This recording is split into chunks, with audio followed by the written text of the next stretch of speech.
रात के करीब 8:30 बजे के आसपास का वक्त हो रहा था। मस्जिद से अजान की आवाज आती है और ईशा की नमाज के लिए एक तरह से बुलावा था। इसी बीच में हनीफ अपनी बीवी से कहता है कि मैं ईशा की नमाज पढ़ कर आता हूँ, उसी के बाद ही खाना खाऊंगा। हनीफ नमाज पढ़ने जाता है। उधर मौलाना साहब नमाज पढ़ा रहे थे। 4 रकत फजर जब पढ़ा देते हैं, उसके बाद बाकी की जो नमाज थी, अब हनीफ को अपनी नमाज खुद से ही पूरी करनी थी। इसी बीच में हनीफ एक कोने में जाकर नमाज पढ़ रहा था और इसी बीच में कई लोग उस मस्जिद के अंदर आ जाते हैं। मस्जिद के अंदर जब वो आए थे तो उनके हाथ में तलवार थी, टांकी थी, भुजाली और कुदाल जैसे हथियार थे, जो आधुनिक पारंपरिक हथियार होते हैं, जिनसे कुछ लोग खेती बाड़ी करते हैं। इस तरह से कुछ जो हथियार थे, उन्हें लेकर आते हैं और हनीफ आराम से आंखें बंद करके वो अपने खड़ा हुआ था, नमाज पढ़ रहा था, और इसी बीच में उस पर एक के बाद एक हमले कर दिए जाते हैं। उस वक्त मस्जिद के अंदर कई और भी लोग थे, लेकिन किसी के अंदर इतनी हिम्मत नहीं थी कि उन लोगों को रोक सके और टोक सके कि तुम ऐसा क्यों कर रहे हो। इमाम साहब भी अपनी नमाज पढ़ाने में मशगूल थे। चीख पुकार मच रही थी, शोर मच रहा था और उन शोरों की आवाज़ अब आसपास के घरों तक भी पहुंच रही थी, लेकिन किसी के अंदर कुछ हिम्मत नहीं थी कि आखिरकार ऐसा क्यों कर रहे हो, क्यों नहीं कर रहे हो। उसके बाद वो व्यक्ति मर जाता है। हनीफ मर जाता है, लेकिन कोई उसे उठाने के लिए नहीं आता। अगली नमाज का वक्त भी हो जाता है। ईशा की नमाज के वक्त हत्या हुई थी और फजर की नमाज का वक्त हो जाता है। लगभग 10:30 घंटे के बाद आखिरकार गांव का एक आदमी सीधा पुलिस स्टेशन जाता है, वो भी डरता हुआ, क्योंकि चौकीदार था, उसकी जिम्मेदारी थी। चौकीदार ने पूरी कहानी बताई। पुलिस जब गांव में आती है तो पता चलता है कि उस रात हनीफ का मर्डर नहीं हुआ था, बल्कि हनीफ के साथ 7 और लोगों की हत्या हुई थी। कुल मिलाकर इस गांव के अंदर 8 हत्याएं हुई थी।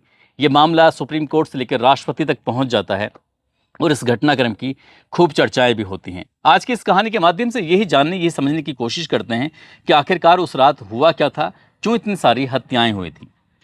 आदाब, नमस्कार, सत श्री अकाल। मैं उस्मान सैफी। आज की जो सच्ची घटना मैं आपको सुनाने जा रहा हूँ, सच्ची घटना है झारखंड प्रदेश का। एक ज़िला है लोहरदगा और लोहरदगा का एक थाना लगता है कुरु। कुरु थाना क्षेत्र का एक गांव है मुकंदू। दरअसल मुकंदू का रहने वाला एक व्यक्ति, जो कि बुजुर्ग आदमी है, नाम उसका गफूर खान है। गफूर खान के 3 लड़के हैं। एक लड़के का नाम हनीफ खान है, दूसरे लड़के का नाम मुबारक खान है और तीसरे लड़के का नाम है मुफिल खान। तीनों लड़कों में जो हनीफ खान है, उसकी स्थिति परिस्थिति बहुत ज़्यादा अच्छी है, मेहनती है, पैसे कमाता है और अच्छे खासे पैसे कमाता है तो धन दौलत भी इकट्ठी कर रहा था। सब कुछ उसकी ज़िंदगी में ठीक चल रहा था। अपने ही घर के बिल्कुल बगल में एक और प्लॉट खरीद लेता है। अपनी बीवी को इस बात की मुबारकबाद देता है। कहता है कि मैंने एक और प्लॉट खरीद लिया है, अब अपना घर और भी बड़ा हो जाएगा। ये बात सुनने के बाद उसने कहा कि अगर घर आना ही था तो मिठाई लेके आ जाते, बच्चों को मिठाई खिला देते। जब इस बात की उसने कहा कि कोई बात नहीं, मैं अब की बार जब बाजार जाऊंगा तो मिठाई लेके आ जाऊंगा। बीबी भी खुश थी इस बात को लेकर। और ये तारीख थी 6 जून 2007 की। वो घर आता है तो मिठाई लेकर आता है। मिठाई लाने के बाद बच्चों में मिठाई बांट दी जाती है। ईशा की नमाज का वक्त था। जैसे अजान की आवाज़ आती है, अजान की आवाज़ सुनने के बाद वो अपनी बीवी से कहता है कि मस्जिद से बुलावा है, नमाज पढ़ने के लिए जाता हूँ। वो नमाज पढ़ने के लिए चला जाता है और वहाँ जाने के बाद अपनी नमाज पढ़ रहा था। हालांकि मौलाना साहब ने जो नमाज पढ़ाई थी, उस नमाज को पढ़ाने के बाद अपनी भी नमाज अदा करनी होती है। वो रकत पढ़ रहा था। कुछ रकत पढ़ने के दौरान ही इसी बीच में कई सारे लोग घर उस मस्जिद के अंदर आ जाते हैं। किसी के हाथ में तलवार थी, किसी के में टांकी थी, तो किसी के में भुजाली तो कुदाल। इस तरह के हथियार लेकर वहाँ पहुँच जाते हैं और आने के बाद नमाज पढ़ते हुए हनीफ पर एक के बाद एक हमले करने शुरू कर दिए जाते हैं। और वो तब तक हमले कर रहे थे जब तक क्या हनीफ की मौत नहीं हो गई। हालांकि इस बीच में हनीफ ने काफ़ी चिल्लाया, चीखा, शोर मचाया, लोगों से हाथ जोड़कर अपील की कि मुझे बचा लो, ये लोग मुझे जान से मार देंगे। लेकिन जितने भी लोग मस्जिद के अंदर नमाज पढ़ रहे थे, इंक्लूड मौलाना साहब भी, किसी के अंदर इतनी हिम्मत नहीं थी कि उन मारने वालों को रोक सके।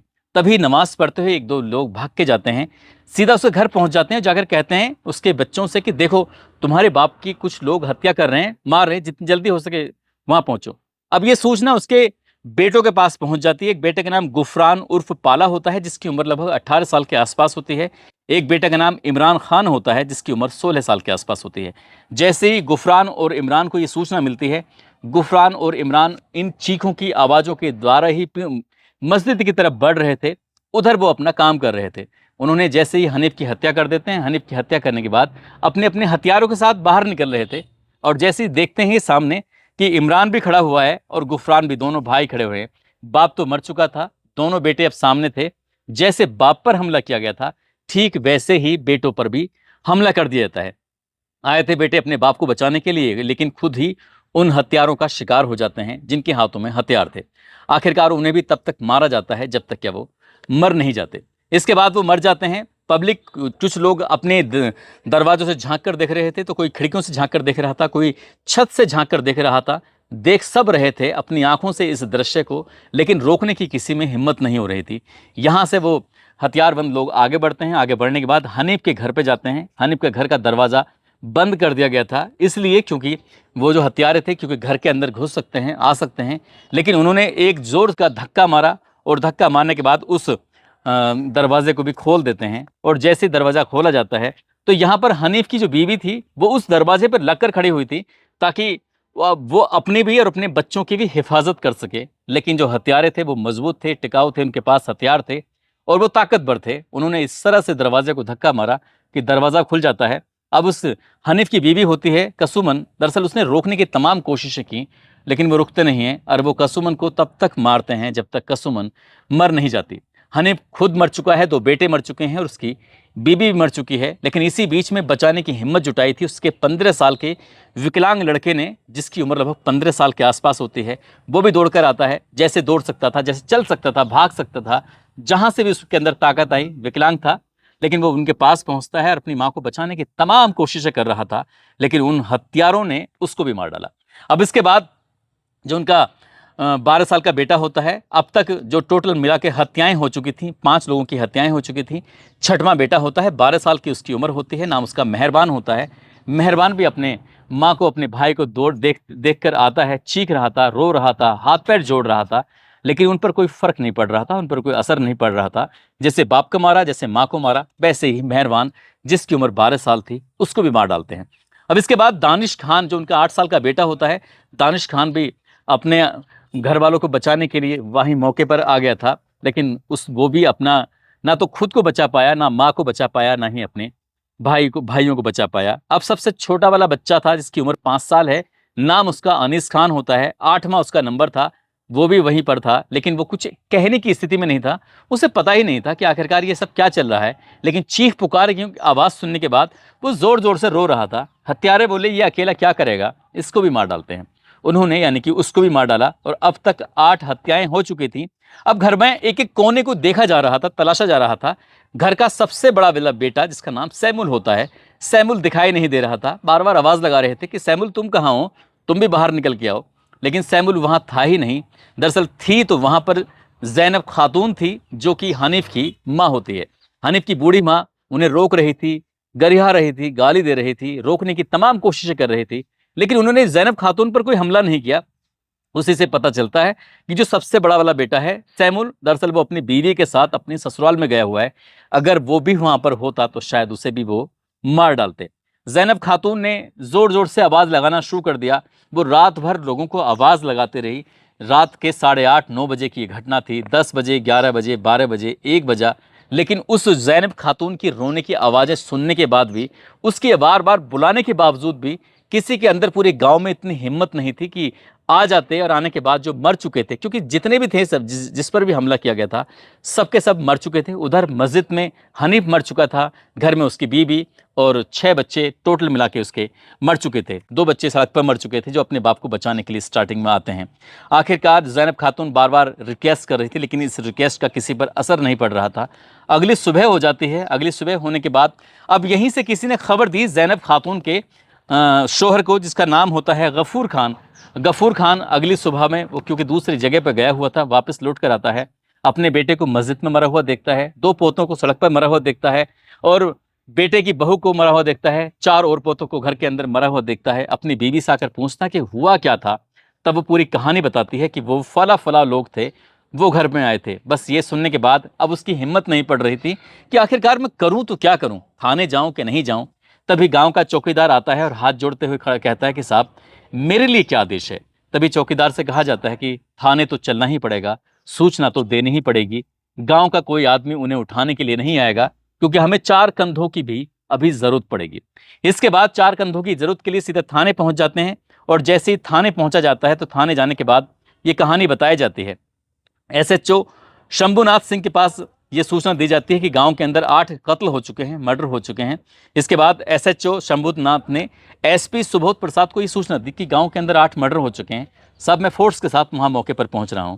अब शंभूनाथ ने जाने के बाद सब लाशों को अपने कब्जे में लिया। कब्जे में लेने के बाद आखिरकार एक तहरीर लेते हैं। तहरीर लेने के बाद ये पता चलता है कि जो गफूर खान है उसका एक बेटा तो मारा जा चुका है, और जो उसके 2 बेटे बचे थे, दरअसल उसके 2 बेटों ने और बाकी उसके जो पोते थे उन्होंने मिलकर ही तो उसके बेटे की हत्या की है। वो एफआईआर कराए तो किस पर कराए, उसके अपने ही तो मर चुके थे और बाकी जो बचे थे वो भी तो अपने ही थे। लेकिन एफआईआर दर्ज हो जाती है और 11 लोगों के खिलाफ एफआईआर दर्ज कर ली जाती है। मामला पुलिस तक पहुंचता है, पुलिस चार्जशीट लगाती है। चार्जशीट लगाने के बाद आखिरकार फिर मामला ये अदालत में पहुंच जाता है। और जब पुलिस ने चार्जशीट लगाई थी तो उस चार्जशीट के हिसाब से पता चलता है कि जमीन के बंटवारे को लेकर भाई भाइयों में बहुत ज्यादा ना इत्तेफाकी पैदा हो गई थी, और इतनी ना इत्तेफाकी पैदा हुई थी कि बाप इनमें सुलह कराने में बिल्कुल फेल हो गया था। और यही कारण था कि दोनों भाई अपने ही भाई को मारने की फिराक में लग जाते हैं। न केवल भाई को मारने की फिराक में लग जाते हैं बल्कि उसके बच्चों की। अब भाइयों ने ही अपने बच्चों का सहारा लेकर अपने भाई को और उसके बच्चों को मार डाला था। 1 अगस्त 2008 की ये बात है। ट्रायल कोर्ट ने इस मामले में 11 में से 7 को सबूतों के अभाव में बरी कर दिया था। बचे 4 लोग, जिसमें मुबारिक खान होता है, मुफिल खान जो दोनों सगे भाई होते हैं, और उन्हीं के बच्चे हैं सद्दाम खान और वकील खान। दरअसल इन्हें यह कहा जाता है कि इन्हें तब तक फांसी के फंदे पर लटका कर रखा जाए जब तक या इनके प्राण न निकल जाए। चारों को ही मृत्यु दंड की सजा सुनाई जाती है, लेकिन कानून में कुछ लचीलापन है और बचने के तमाम रास्ते हैं। यहां से हाईकोर्ट मामला पहुंचता है। झारखंड के हाईकोर्ट में इस मामले की सुनवाई होती है, और सुनवाई होने के बाद 2 जुलाई 2009 की ये बात है। हाईकोर्ट ने इस अपने फैसले को बरकरार रखा। कहा कि इन्हें तब तक फांसी के फंदे पर लटका के रखा जाए जब तक इनके प्राण न निकल जाए।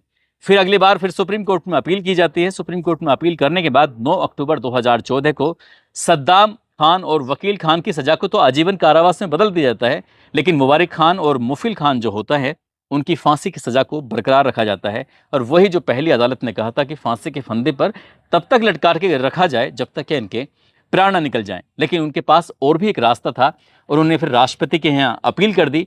उस वक्त उस दौर में राष्ट्रपति थे प्रणब मुखर्जी। प्रणब मुखर्जी ने 23 जून 2016 को एक आदेश दिया। कहा कि इन्हें तब तक फांसी के फंदे पर लटका गया, यानी कि उनकी जो याचिका थी उसको खारिज कर दिया जाता है और उस सजा को बरकरार रखा जाता है जैसी सजा थी। एक बार फिर से अपील की जाती है, और जब री अपील सुप्रीम कोर्ट में की जाती है, इस मामले की सुनवाई होती है। सुनवाई होने के बाद 26 नवंबर 2021 को आखिरकार पुनर्विचार याचिका पर एक फैसला आता है। कहा जाता है कि मुबारिक खान और मुफिल खान दोनों को आजीवन कारावास की सजा सुनाई जाती है। जब तक अब ये सलाखों में जिंदा रहेंगे, शायद तब तक ये सलाखों के पीछे अपनी जिंदगी गुजारेंगे। लेकिन इस घटनाक्रम ने पूरे प्रदेश भर को हिला के रख दिया था कि सगे भाइयों ने ही सगे भाई का मर्डर किया, और सगे भाइयों ने ही सगे भतीजों का और उनकी मां का भी मर्डर कर दिया था। इस घटना ने पूरे प्रदेश भर को हिला दिया था। जब जब इस घटना की जिक्र होता है, चर्चा होती है, तो लोग सोचने पर मजबूर हो जाते हैं कि आखिरकार कोई ऐसा कैसे कर सकता है। दोस्तों, इस पूरे घटनाक्रम को सुनाने का उद्देश्य किसी को परेशान करना नहीं है, किसी का दिल दुखाना नहीं है, बल्कि आपको जागरूक करना है, आपको सचेत करना है। आप जहां भी रहें अपना ख्याल रखें, सुरक्षित रहें, और जय हिंद, जय भारत।